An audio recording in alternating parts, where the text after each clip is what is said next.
First and foremost, we are living in this world that is very, very volatile and very complex, as you know. And with volatility and complexity comes the whole ambiguity of making decisions. And as a result of that, we seem to be competing for many different things in the business world. So rather than looking at it from a competitive perspective, a way forward for most of the higher academic institutions in Malaysia and also abroad is to form collaborations. So with collaborations actually comes the opportunity of learning from the best.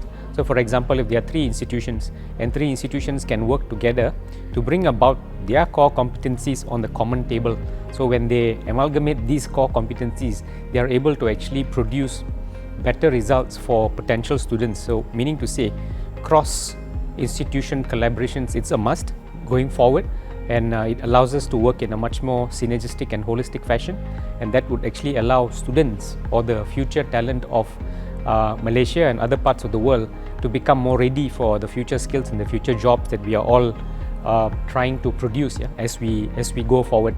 And this would probably put us all in a better shape to prepare them for employment and also serving the economic needs of that's required globally as well. So that's very, very important in that sense. So collaboration is the way forward. So rather than viewing each other as competitors, I think it's very, very important for cross-fertilization of ideas, cross-fertilization of innovative and creative thinking to ensure that we do things in a totally collaborative manner for the benefit of society in general. I think every institution in the higher education sector should embrace lifelong learning. So even for me at a personal level, learning doesn't stop. Today's event, for example, organized by Camu AWS, provides an opportunity for us to learn from different institutions. So that learning continues and should continue.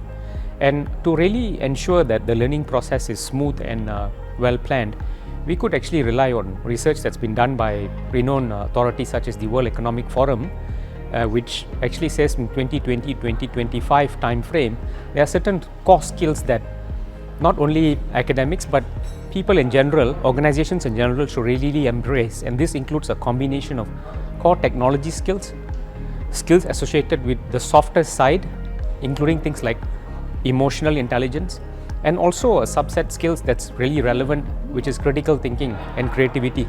So in that sense, it's actually very important and vital for faculty members in higher education institutes to ensure that we keep upgrading ourselves with the core skills and core competencies that's been prescribed by relevant authorities, such as the World Economic Forum and also by industries. So meaning to say that we really have to look at what's out there currently and what would actually happen, say, a decade, 2 decades from now, and really do introspective thinking about, are we actually making sure that our faculty are ready for this? Are they there?